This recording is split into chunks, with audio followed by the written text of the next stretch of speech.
자, 안녕하세요. 동아시아가 불교를 만나서 풍요롭게 되고 그다음에 문화적으로 현달해지는 그러한 시기, 그게 당나라 시기거든요. 그래서 지금 당나라 얘기를 하러 왔습니다. 여러분들은 지금 붓다로드 중에서 어떻게 보면 가장 핵심적인 시기를 들으실 수 있는 거예요. 그리고 그와 관련해서 화엄 사상을 오늘은 정리를 해볼까 싶습니다. 화엄 사상하면 사실은 굉장히 어려운 것 같지만 어떻게 생각해 보면 좀 단순한 걸 수도 있어요. 그래서 그 앞에 있는 문제의식들을 어떻게 이 사람들이 해결하려고 했는지, 그리고 현수법장이라고 하시는 스님이 그거를 효율적으로 그 당시 시대 상황에 맞는, 그러니까 성공하려면 두 가지 요인이 있어야 되거든요. 하나는 당신의 독자적인 측면도 존재해야 되고, 또 하나는 뭐냐면 시대적 요청에 어떻게 반응했느냐.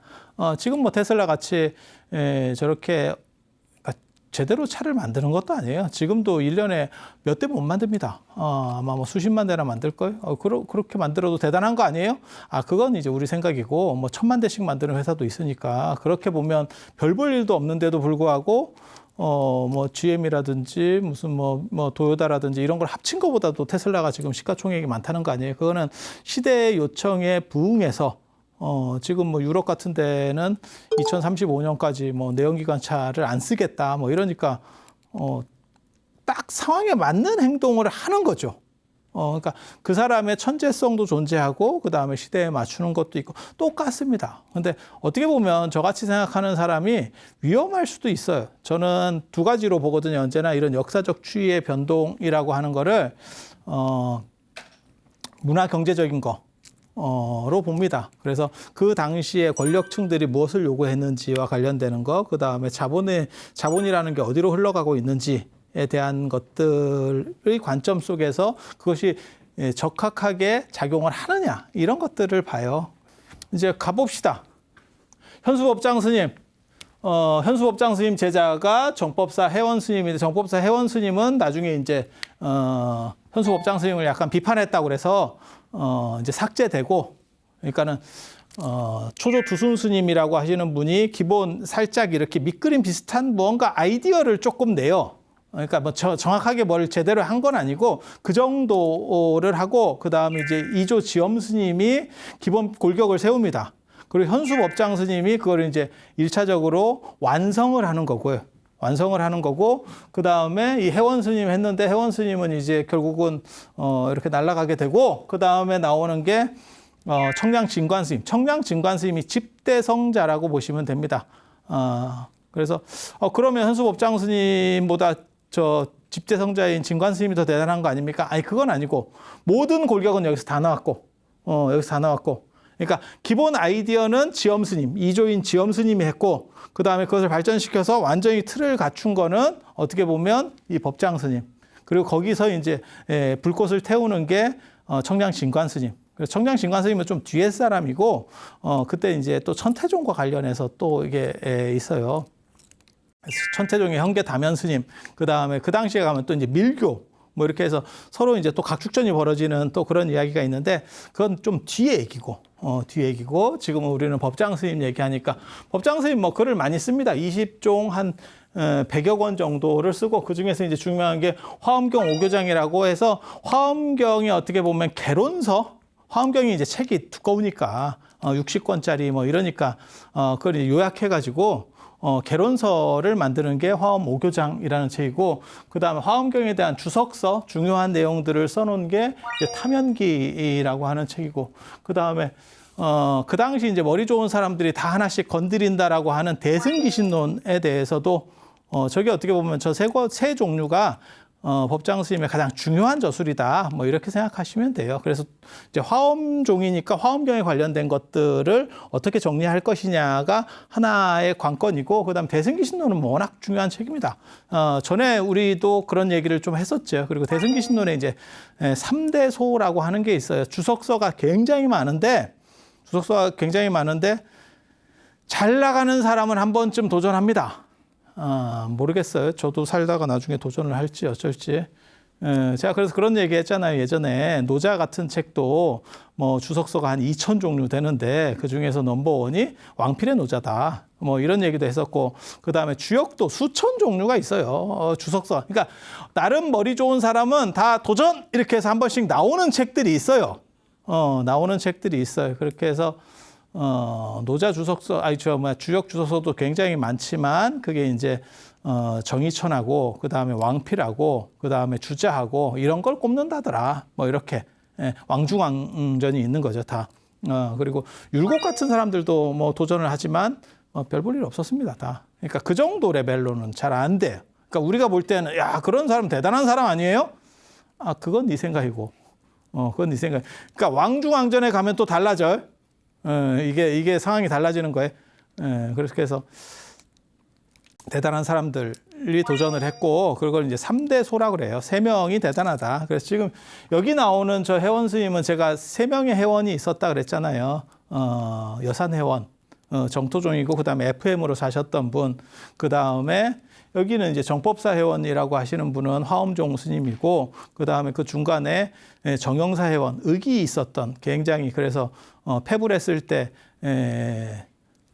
임금 지옥은 신분을 따지지 않는다 라고 황제에게 대놓고 얘기했었다는 그 정영사 회원, 그 정영사 회원 스님이 쓴 게 대승기신론 주석이 하나 있어요. 그래서 원효가 쓴 대승기신론 소라고 하는 게 있고, 원효가 쓴 거는 대승기신론 소고, 그 다음에 현수법장 스님이 쓴 거는 의기고, 그 다음에 회원 스님이 쓴 거는 의소예요.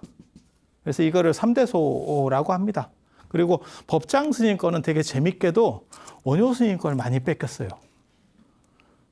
그게 이제 표절이냐 오마주냐인데, 지금 같아서는 제가 보기에는 약간 문제가 있는, 고위직으로는 못 올라갈, 인사청문회 이런 거 하면 이제 표절로 걸릴 것 같은, 충분히 걸릴 것 같은.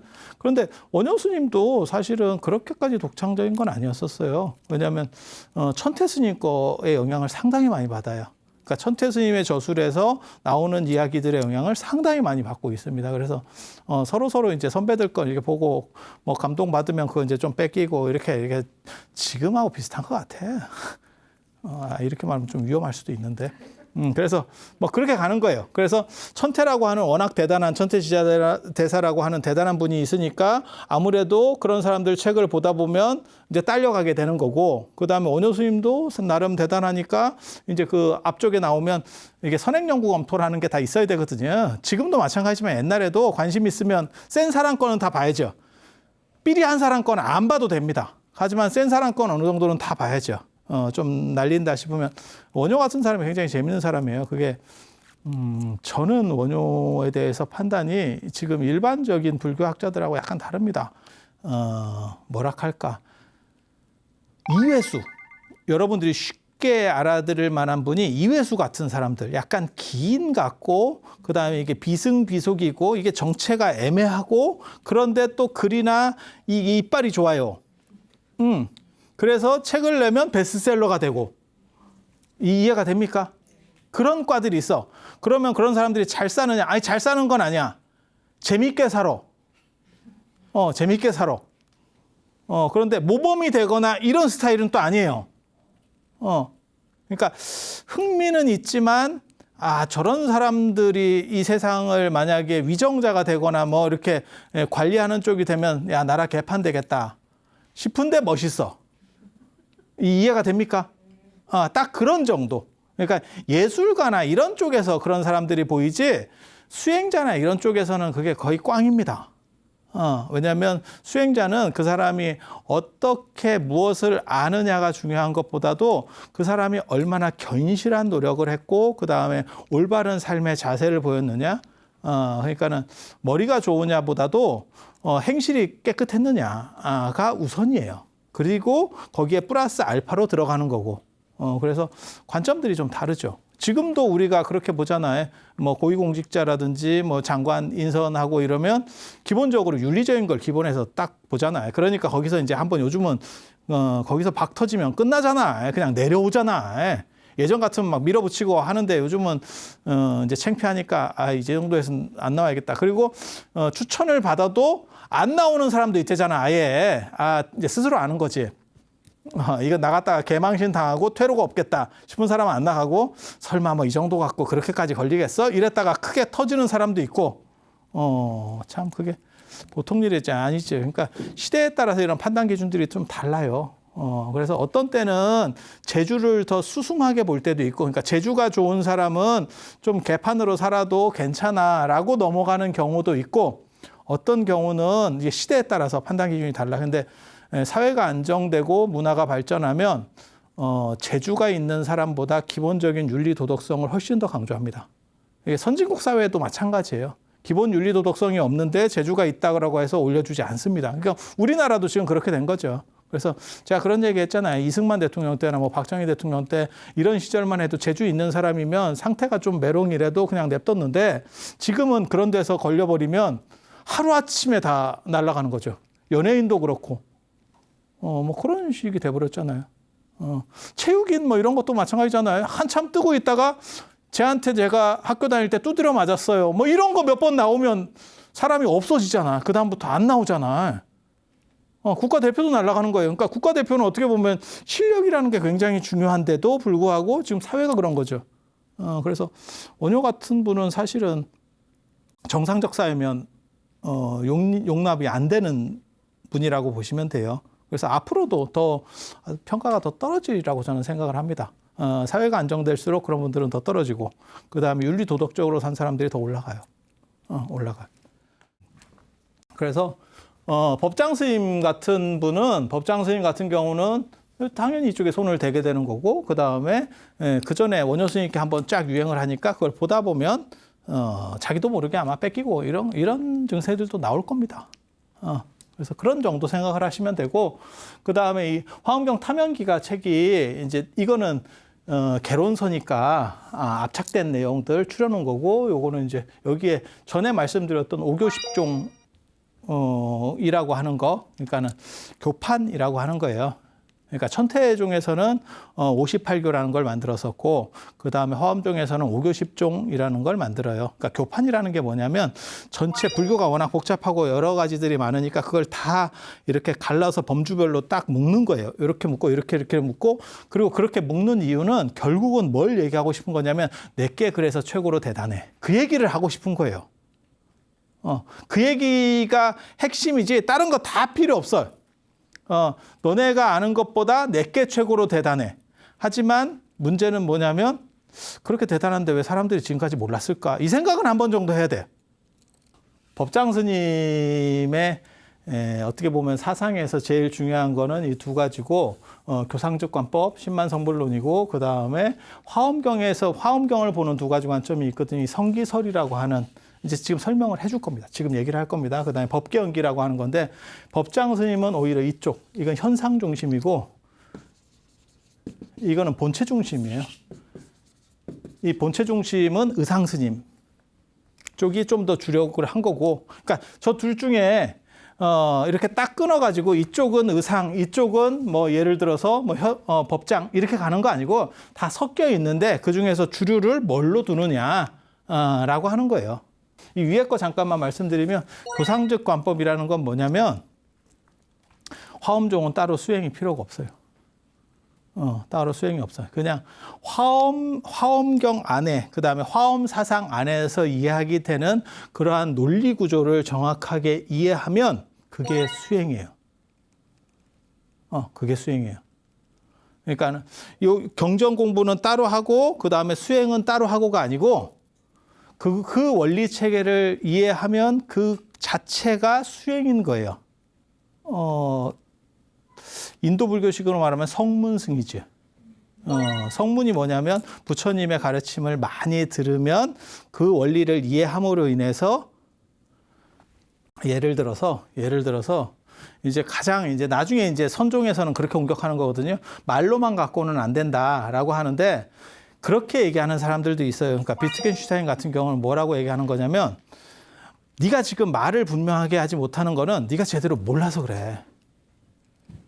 그러면 언어를 초월해 있고, 야, 초월해 있다는 그 말 자체도 언어야. 뭔 헛소리야.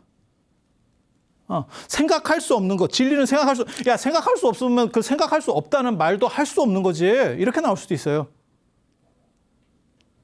그래서 내가 분명히 아는데 그것을 잘 설명 못 하겠고 그게 뭔지를 개념을 뚜렷하게 얘기를 못 하겠어. 그러면 네가 지금 불완전하게 아는 거야. 불완전하게 안다라는 게 뭐냐면 주변에도 많이 있어요. 그러니까는 어떤 불교를 설명하든지 뭘 설명하든지 간에 설명은 저 사람이 되게 잘해. 하나도 못 알아듣겠어. 왜? 지 전문적인 설명을 해. 예, 옛날에 그 있었잖아요. 밤 로스 같은 분이 그 그림 그릴 때 보면 이렇게 한참 쉽게 착착착 그 TV에 나와서 그런 거 그리잖아요. 그리고 참 쉽죠? 뭐 이러는데 야, 그거 네가 쉽지 우리는 안 쉬워. 이렇게.